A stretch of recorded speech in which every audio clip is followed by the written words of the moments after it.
Hello guys, today in this video I am going to discuss about TCP transmission policy.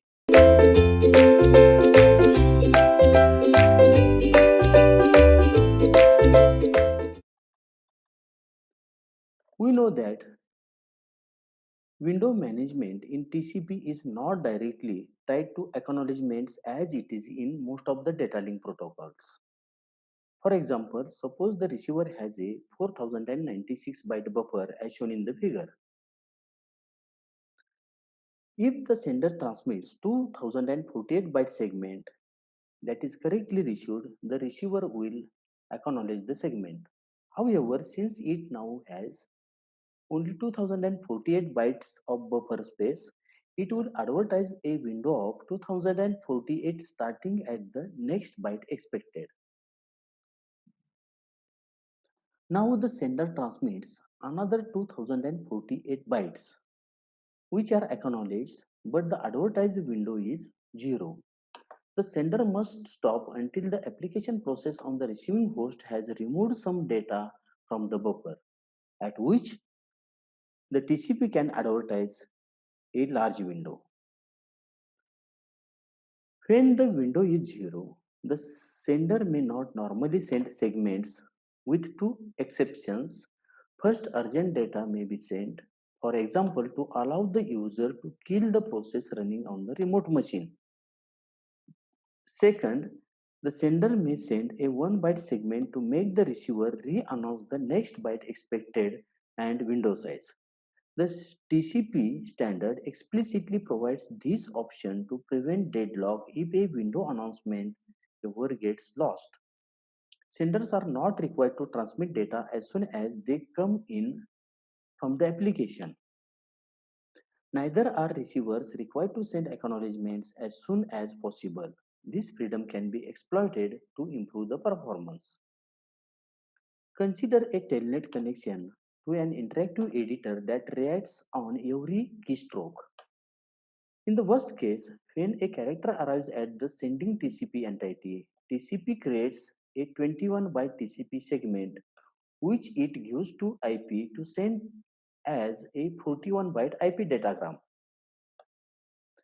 At the receiving side, TCP immediately sends a 40 byte acknowledgement, 20 bytes of TCP header and 20 bytes of IP header. Later, when the editor has read the byte, TCP sends a window update moving the window 1 byte to the right. The packet is also 40 bytes. Finally, when the editor has processed the character, it echoes the character as a 41 byte packet. In all, 162 bytes of bandwidth are used and 4 segments are sent for each character type. When there is a shortage of bandwidth, this method of doing business is not desirable. One approach that may TCP implementation use to optimize this situation is to delay acknowledgements and window updates for 500 milliseconds in the hope of acquiring some data on which to hitch a free ride. Assuming the editor echoes within 500 milliseconds, only one 41 byte packet now need to send back to the remote user, cutting the packet count and bandwidth usage in half. Although this rule reduces the load placed on the network by the receiver, the sender is still operating inefficiently by sending 41 bytes packet containing 1 byte of data. A way to reduce this usage is known as Nagle's algorithm. What Nagle suggested is simple.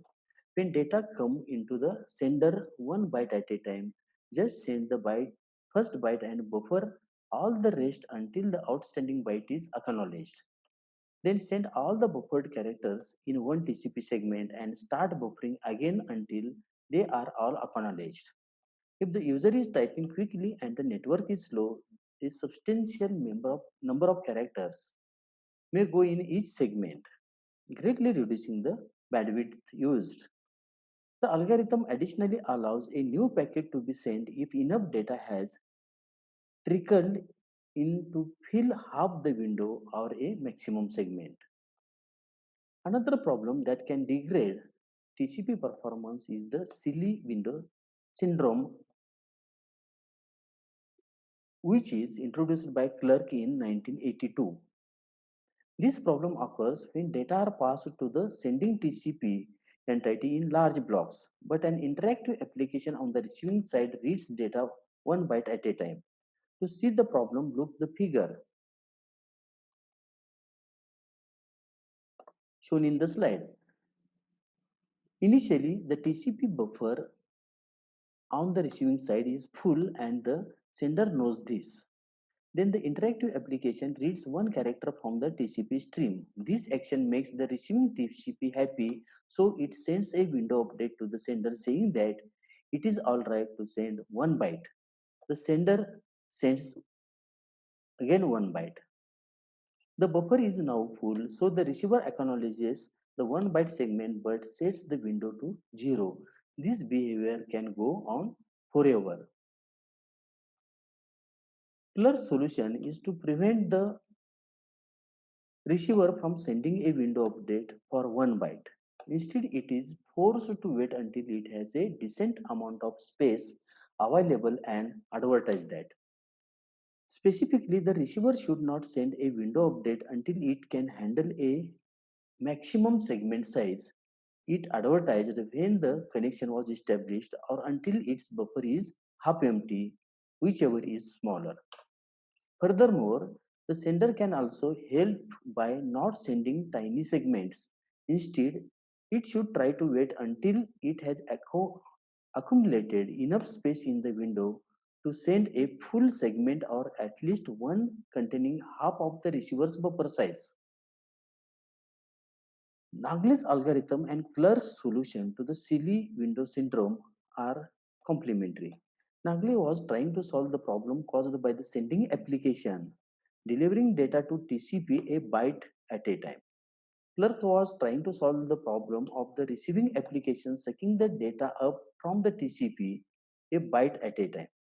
Both solutions are valid and can work together. The goal is for the sender not to send small segments and the receiver not to ask for them. The receiving TCP can go further in improving performance than just doing window update in large units. Like the sending TCP, it can also buffer data so it can block a read request from the application until it has a large chunk of data to provide. Doing this reduces the number of calls to TCP and hence the overhead. Of course, it also increases the response time, but for non-interactive applications like file transfer, efficiency may be more important than response time to individual requests. Another receiver issue is what to do with out-of-order segments. They can be kept or discarded at the receiving side. Of course, acknowledgement can be sent only when all the data up to the byte acknowledged have been received. If the receiver gets segments 0, 1, 2, 4, 5, 6, and 7, it can acknowledge everything up to the including the last byte in the segment 2. When the sender times out, it then retransmits segment 3. If the receiver has buffered segments 4 through 7, upon receipt of segment 3, it can acknowledge all the bytes up to the end of segment 7. And this is the transmission policy used in TCP protocol. Thank you.